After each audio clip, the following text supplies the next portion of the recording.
So I think the ferry boat is where that arrow comes from, and where 172 is right there in orange is where my guest house is. I'm standing on the corner of the street there that runs north and south. I'm guessing 172, that's a street number, that there's some kind of logical grid system here, which is a treat. Obviously the river to my right, so what I want to do is just start exploring. And the Royal Palace is to my right also, but down, and so I'll check that out. Okay, looking up the street is the market, and this is some kind of a construction here to improve this area, this temple-like wall. I'm going to walk down here and then turn to the left somewhere down here and get to the river. Okay, this should be the Royal Palace, so at some time later on I'll come down here. Probably not tomorrow. I'm going to go to the killing fields and the school that was turned into Pol Pot's torture chamber. I'm not really sure what that temple complex is. May or may not be the Royal Palace, because there's another one down there. I could look at the map, but I'm too lazy right now, because I'm just orientating myself. Then there's this large open square area, and a very old building there. That might be what's called French Provincial.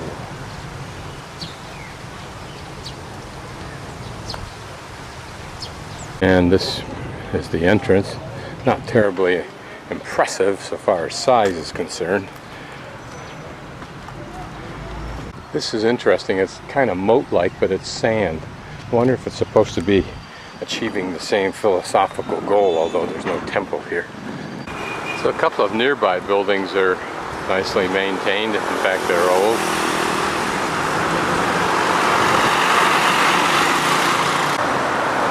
This is the front part of that very large and very visible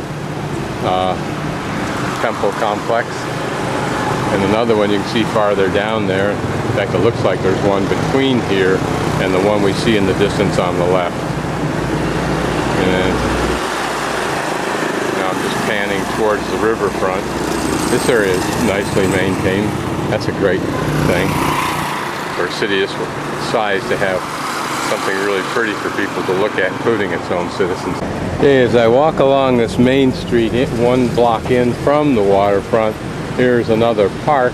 Not the kind of place you want to hang out during the day because it's too blistering hot, but it might be pleasant in the evening. It's hard to imagine, hard to be sure, what if any effect the Khmer Rouge had on parks like this. It may be that they've only had since '98 to start trying to refurbish things like parks.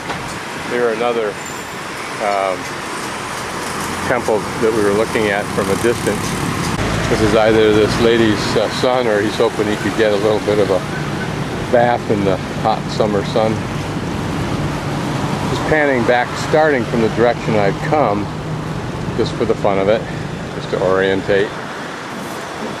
Another large temple there, complex. This is probably some kind of an elaborate fountain system here when they choose to fire it up. Today would not be a day to do it, of course, because they're going to get evaporated anyway quickly. But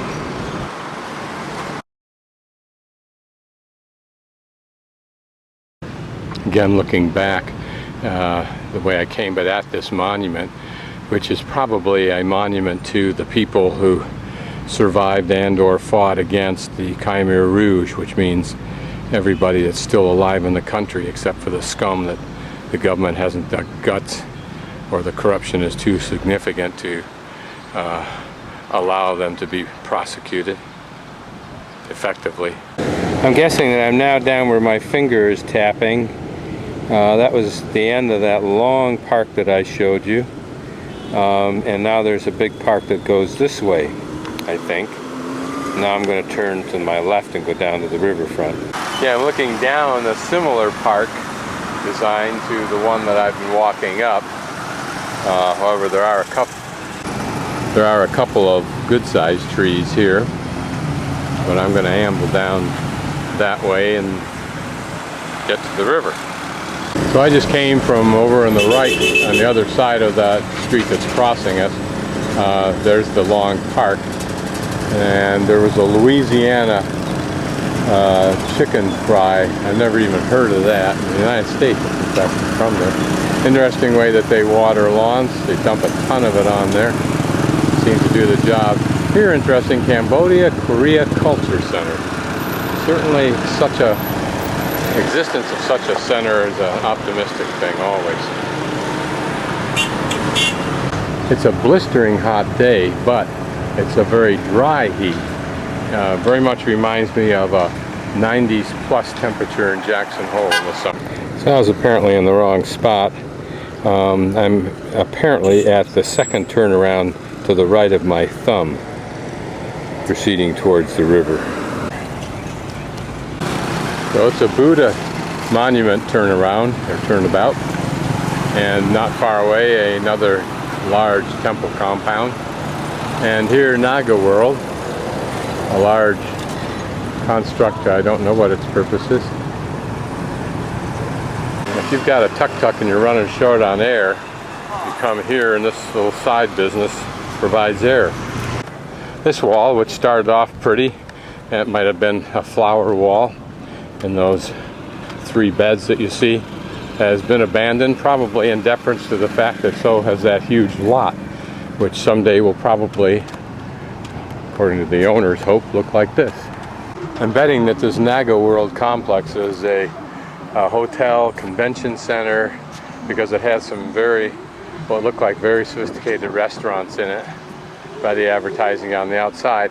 And my guess is that this is going to be a Dubai type thing, in the sense that you'll cross this bridge and they'll let the water in here at some point in time, make a moat out of it, and then on that island that they're apparently creating will be another big commercial structure of some sort. This area was at one time developed, but it's been abandoned and then not repaired at all, but I'm sure they'll upgrade it. Here's a park area that's still maintained nicely. Some impressive looking light standards. Okay, in this little pocket behind me is the developments that we've seen. Here we can literally see this development crumbling away. This construction from the past, including something there, starts to look like these old temple monuments. But anyway, all of this I'm sure at some point in time will be cleaned up as they finish putting the millions of buildings in and redoing all this in deference to these big buildings here. I'm moving now the opposite direction I was before. I will get to the waterfront road. This looks like what that other wall was probably supposed to look like in the past, except that it had at the bottom flower garden areas. I had to walk through that part. So what looks like a big temple complex is really the Hotel Cambodian, which looks at those limousines is probably 4 or 5 star, whatever those stars are. So now I guess I'm down to where the river front begins, and hopefully somewhere down through there are restaurants. But this is the beginning of it. Everything else has been sold out to the big hotels.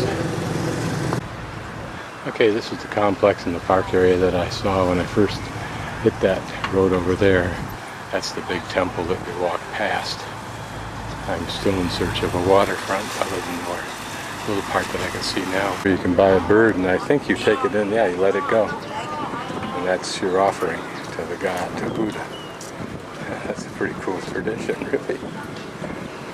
Anywhere else in the world, these guys wouldn't have a prayer.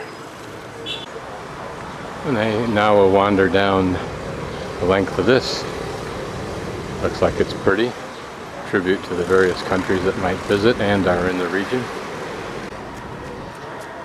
Looks like some nice homes and maybe some substantial buildings going in across the way. Here looks like there's some more construction going on, and that they've made perhaps an esplanade over there. Lovely breeze, as you can see from the blowing flag, so I think I'll walk down and shift to the shade side of the street. This little building's in the same block that UNESCO building is I looked at earlier, but this is a small building. If that's French provincial, it would be a very nice little example of it.